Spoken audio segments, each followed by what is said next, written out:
Аз съм Румен Кривицки и съм кандидат за кмет на район Централен, Пловдив, утре. А това тук са Алпите. Хората са казали, че скромността краси човека. Затова аз няма да ви разказвам колко амбициозен и успешен съм. И тъй като съм скромен, следователно красив. Пловдив е най-стария жив град в Европа. Съвременник на Троя. А знаете ли кой не е? Нещо ново и различно за Пловдив. Новаторство, отговорност, успех. Не въпроси, а отговори. Аз не съм съвременник на Троя.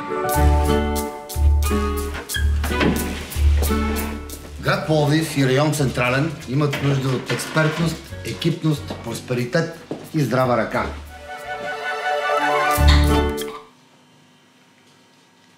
Аз съм Румен Кривицки и обичам Пловдив.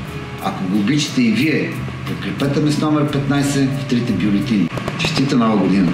Купуването и продаването на гласове е престъпление.